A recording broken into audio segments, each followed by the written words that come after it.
बना हुआ है तो ये एक जॉइंट है, इसलिए ऐसा बन गया। अपने सारे पत्थर है ना, उसको मान लो काट के बना दे तो भी वो तो गिर जाता, अभी गिरता नहीं क्योंकि एक जॉइंट है, पत्थर नहीं है, वो अलग तरीका है। अब 34 गुफाएं में, 34 गुफाओं में 3 संस्कृतियां हैं। 3 संस्कृति मतलब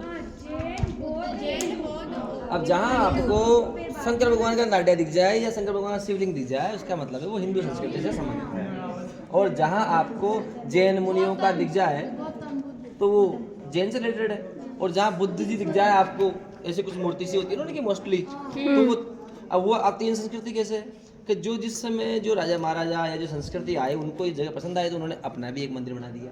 तो इस तरीके से क्या है कि अलग अलग 3 संस्कृतियों का इसमें मिलान है। तो ये भारत की एक बहुत अमूल्य धरोहर है कि यहाँ पे इतनी संस्कृतियों का सबका धार्मिक, हिंदू ही सारे मतलब हिंदू रिलेटेड ही है, वो मोमडन टाइप के नहीं। मोमडन आए फिर उन्होंने सारे हिंदू जैन बौद्ध संस्कृति का सत्यानाश कर दिया।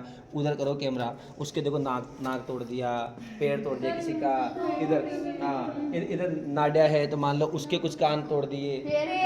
तो उन्होंने क्या किया कि जहाँ भी हिंदू संस्कृति थी उसको तोड़ने का प्रयास किया। राम मंदिर भी इसका एक ज्वलंत उदाहरण है जो बड़ी मुश्किल से वापस बना पाया। तो हमें क्या करना है, हमें संस्कृति को बचाने के लिए जितना प्रयास कर सकते इतना करना चाहिए। बहुत इंपॉर्टेंट चीज़ है ये, कभी भी नष्ट नहीं होगा क्योंकि पत्थर है, ना कोई ईंट है ना कोई चूना है।